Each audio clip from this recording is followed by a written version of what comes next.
We can't get him out from underneath the car. A mother screams for help. Oh my God, please hurry.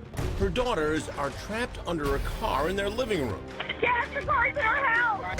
And this teenager in tears is accused of plowing into the house, running over the two young girls. Do you want to say anything to the family about what happened? Barely old enough to drive, police say Alia Sierra was high and going more than 100 miles per hour. Like a rocket or something just going past. But she lost control and crashed through a family's living room. 911. Somebody wrecked into our house and I can't get my daughter. A crash that in an instant claimed the lives of two sisters and their mother's heart. I always said, as long as mommy's in the house, you have nothing to be afraid of.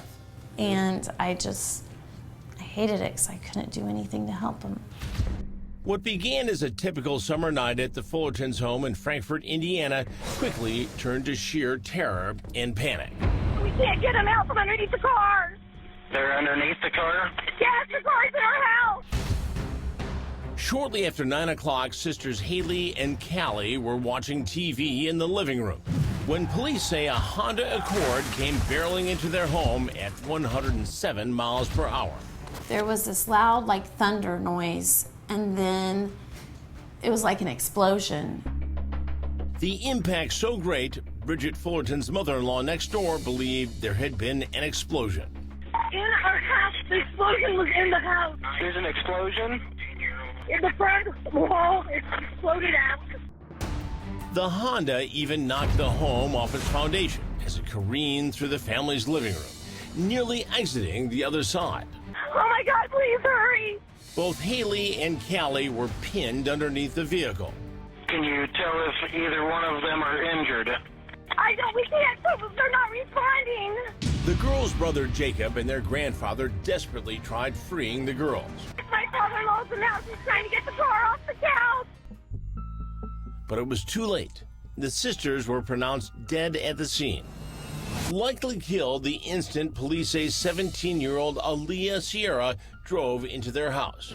Lost control, possibly went airborne, went off the road where they went airborne again, bounced and went into the living room of the house.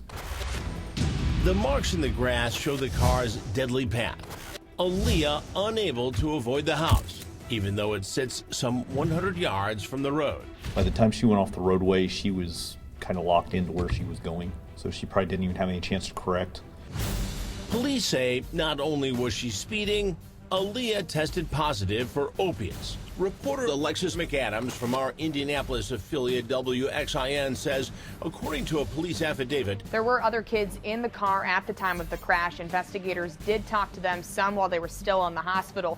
They told police they did ask Sierra to slow down, but she told them her car was very fast and called it a beast. Due to the seriousness of the crime, prosecutors charged the teen as an adult.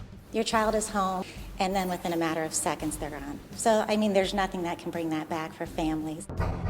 In court, Alia pleaded not guilty to 10 felonies.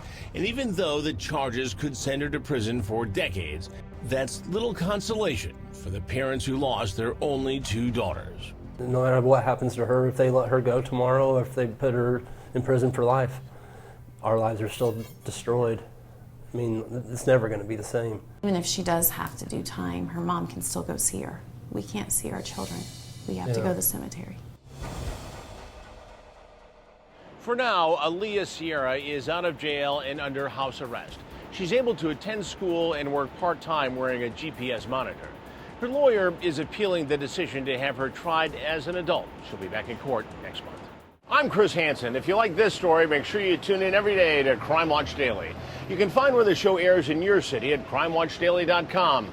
Watch it live or record it on your DVR and watch it at night. And to all those criminals out there, remember, we are watching.